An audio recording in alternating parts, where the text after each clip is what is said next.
Hi ಎಲ್ಲರಿಗೂ. ಸ್ಕೂಲಲ್ಲಿ ಒಂದು ಸ್ಟೂಡೆಂಟ್ಸಿಗೆ ಒಂದು ಆ್ಯಕ್ಟಿವಿಟೀಸನ್ನು ಕೊಟ್ಟಿದ್ದೆ. ಆ ಆ್ಯಕ್ಟಿವಿಟೀಸ್ ತಕ್ಕ ಹಾಗೆ 3 ಗ್ರೂಪನ್ನು ಡಿವೈಡ್ ಮಾಡಿ ಆ್ಯಕ್ಟಿವಿಟೀಸನ್ನು ಮಾಡ್ತಾಯಿದ್ರು. ಮತ್ತೇನಿಲ್ಲ, ಜಂಕ್ ಫುಡ್ಡು ತುಂಬ ಅಡಿಕ್ಟ್ ಆಗಿದ್ದಾರೆ ಎಲ್ಲ ಮಕ್ಕಳು. ಅದನ್ನು ಅವಾಯ್ಡ್ ಮಾಡೋಕ್ಕೋಸ್ಕರ ಈಸಿಯಾಗಿ ವಿದೌಟ್ ಫೈರ್ ಹೇಗೆ ಕುಕ್ ಮಾಡಬೇಕು ಅನ್ನೋದು ನಾನು ಇಲ್ಲಿ ಅವರಿಗೊಂದು ಟಾಸ್ಕ್ ಕೊಟ್ಟಿದ್ದೆ.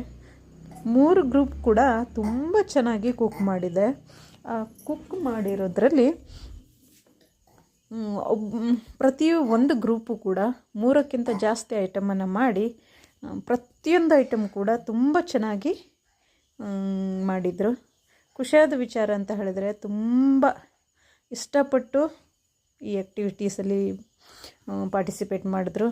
ಹಾಗೆ ಮತ್ತೊಮ್ಮೆ ಮಾಡಿಸಿ ಅನ್ನುವಷ್ಟು ಖುಷಿಪಟ್ಟರು. ಯಾಕಂದರೆ ಜಂಕ್ ಫುಡ್ ದಾಸರುಗಳಾದ ಇವರು ಹೀಗೂ ಮಾಡ್ಬೋದು ಅಂತ ಅವರಿಗೆ ತುಂಬ ಇಷ್ಟ ಆಯಿತು. ಹಾಗೆ ಪ್ರಿಪ್ರೇಷನ್ ಬ್ಲೂಪರ್ಸ್ಟ್ ಕೂಡ ಇಲ್ಲಿ ಶೇರ್ ಮಾಡ್ಕೊಂಡಿದ್ದೀನಿ. ತುಂಬ ಇಷ್ಟಪಟ್ಟು 1 hour ಒಳಗಡೆ ಇದನ್ನೆಲ್ಲ ಪ್ರಿಪೇರ್ ಮಾಡಿದ್ರು. ಹಾಗೆ ಇದ್ರ ಜೊತೆಗೆ ಮನೆಯಲ್ಲಿ ಕೂಡ ಅವರ ತಾಯಂದಿರಿಗೆ ಹೆಲ್ಪ್ ಮಾಡೋದು ಅಥವಾ ತಮಗೆ ಬೇಕಾದನ್ನು ತಾವೇ ರೆಡಿ ಮಾಡಿಕೊಂಡು ತಿನ್ನಲಿಕ್ಕೆ ಹೆಲ್ಪ್ ಆಗುತ್ತೆ. ಹಾಗೆ ಈ ವಿಡಿಯೋ ಯಾರಿಗೆಲ್ಲ ಇಷ್ಟ ಆಯಿತು ಲೈಕ್ ಮಾಡಿ, ಶೇರ್ ಮಾಡಿ, ಹಾಗೆ ಸಬ್ಸ್ಕ್ರೈಬ್ ಮಾಡ್ಕೊಳ್ಳಿ.